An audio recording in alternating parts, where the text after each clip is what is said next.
Well, I've been very bullish on gold, as regular listeners or viewers will know, and I remain so. And I think that gold, particularly now with the likely breakdown of the US dollar, could easily go to $2,500 an ounce in the coming year, which represents a very good rate of return, even if you factor in dollar depreciation for investors who hold gold and gold miners.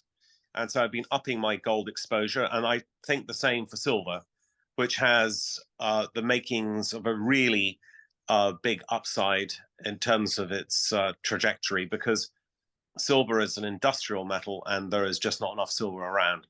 So gold, silver, big opportunities for next year. I've liked the what I call UK bond proxy stocks. Those are the ones with big dividend yields, and they're recently showing signs of significant life. So, to give you an example, Lloyd's Bank with a prospective dividend yield of nearly 7%, HSBC with about 6% dividend yield, plus very, very large buybacks of its own common stock over the next couple of years. Something like Phoenix Group, which is the biggest consolidator of life companies and pension plans in the UK and has a remarkable yield. And then I also like, which is a bit more illiquid, but nonetheless very interesting, Doric Nimrod funds, which hold Airbuses on behalf of Emirates Airlines.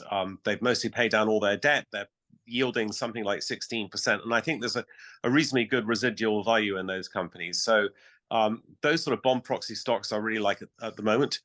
I continue to like Japan, and we have to imagine that Japan's stock market, given the huge amount of savings in the Japanese economy and the fact that the interest rates are going to rise in Japan, in fact, are rising, and therefore you're going to see a stronger yen. I think the Japanese market could go up another 20% in the next year.